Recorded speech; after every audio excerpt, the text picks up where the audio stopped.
होगा, सुना होगा, बहुत दुखद है। 3 घंटे तक हादसा स्थल पर चीखों पुकार मचती रही।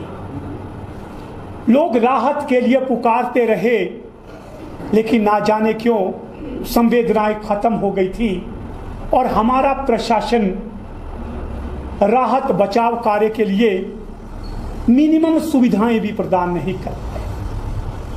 यहां तक कि अगर सही समय पर वहां पर राहत व बचाव कार्य शुरू हो जाता, वहां पर गैस वेल्डिंग कटर मिल जाता तो कुछ जानें बच सकती थी।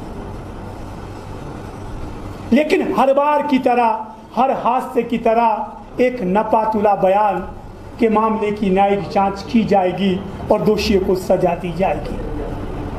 आम आदमी पार्टी का सीधा आरोप है, इस मामले में दोषी अगर कोई है तो वो प्रदेश सरकार है। अगर नैतिकता है, जो इस सरकार में बिल्कुल भी नहीं है, यदि नैतिकता है तो मुख्यमंत्री व परिवहन मंत्री को इस्तीफा देना चाहिए। आप कहेंगे ये राजनीतिक बयान नहीं है, ये राजनीतिक बयान देने की इच्छा भी नहीं है, लेकिन ये जो आंकड़े मेरे सामने हैं, ये आंकड़े इस सरकार की पोल खोलते हैं। ये आंकड़े नहीं हैं, ये खून से सनी वो लाशें हैं जिसकी जवाबदेह व जिम्मेवार ये सरकार है। मैं ज्यादा दूर नहीं जाऊंगा, मैं पिछले 5 महीने के आंकड़े आपके साथ रखता हूं।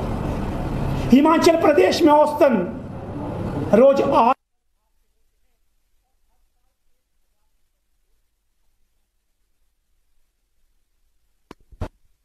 उसके बाद में 5 महीने की बात करूं तो 5 महीने में हिमाचल प्रदेश में 954 हादसे हुए हैं, 954, और उसमें 403 लोगों ने अपनी जान गंवाई है। साथियों, ये छोटा आंकड़ा नहीं है।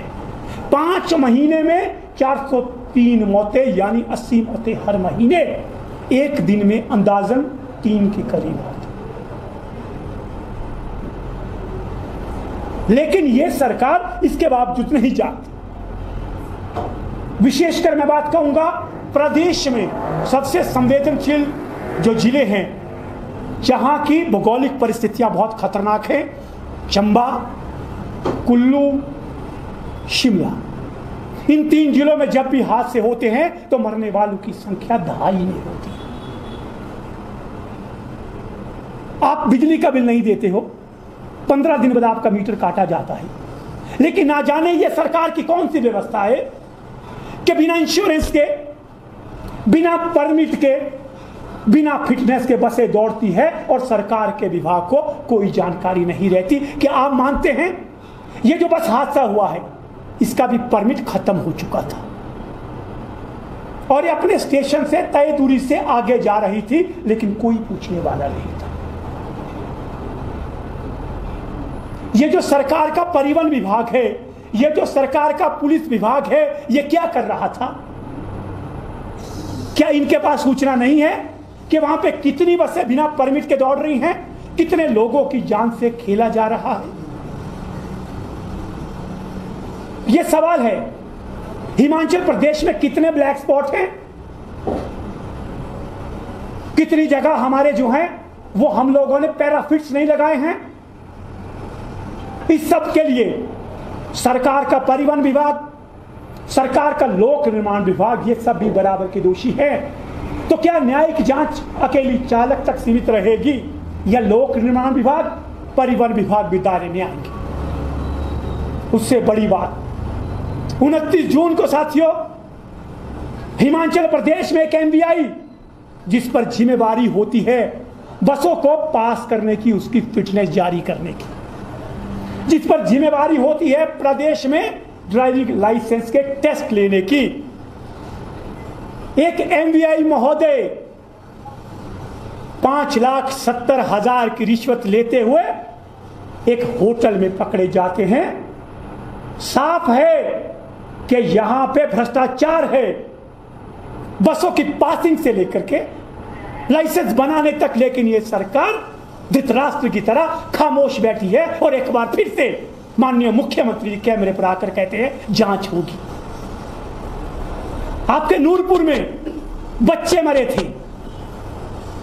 उनके परिजन रेंगते हुए डीसी ऑफिस पहुंचे थे, लेकिन ये सरकार सत्ता के नशे में चूर थी, उन मां बाप से मिलने तक नहीं पहुंची। अब कब तक हिमाचल प्रदेश को हादसों की भूमि बनाएंगे? कब तक आप 3 घरों की जिंदगियों को रोज छीनोगे? यह सरकार हर मोर्चे पे विफल है। और सबसे बड़ी बात, जो सरकार आपको सुरक्षित जिंदगी ना दे सके, सुरक्षित सफर ना दे सके और आपकी जिंदगी से खिलवाड़ करे, ऐसी सरकार को सत्ता पे रहने का कोई अधिकार नहीं है। प्रदेश में जो सड़कों के हालात हैं, परिवहन व्यवस्था के हालात हैं, कहीं सड़कों पे खड़ी गाड़ियां एचआरटीसी की खटारा गाड़ियां बुक वैल्यू के ज्यादा दौड़ चुकी हैं, लेकिन ये सरकार इन मामलों पे जांच नहीं करवाएगी, क्योंकि हमारे माननीय मुख्यमंत्री महोदय कभी सड़क पे नहीं चलते। वो हवाई सफर करते हैं, हेलीकॉप्टर पे चलते हैं, हवा की बात करते हैं। हमारा उनसे भी आग्रह है, जमीन पे देखिए, उन लोगों को देखिए जो जान हथेली पे लेके रोज अपने काम को निकलते हैं।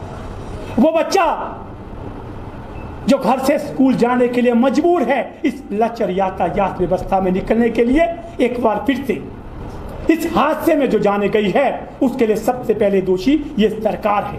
अगर जांच होनी चाहिए तो इस सरकार की कार्यप्रणाली पर भी जांच होनी चाहिए, तब भी प्रदेश में जो हजारों लोग हादसे के शिकार होते हैं उनके साथ न्याय होगा। इसी के साथ आपका बहुत बहुत आभार।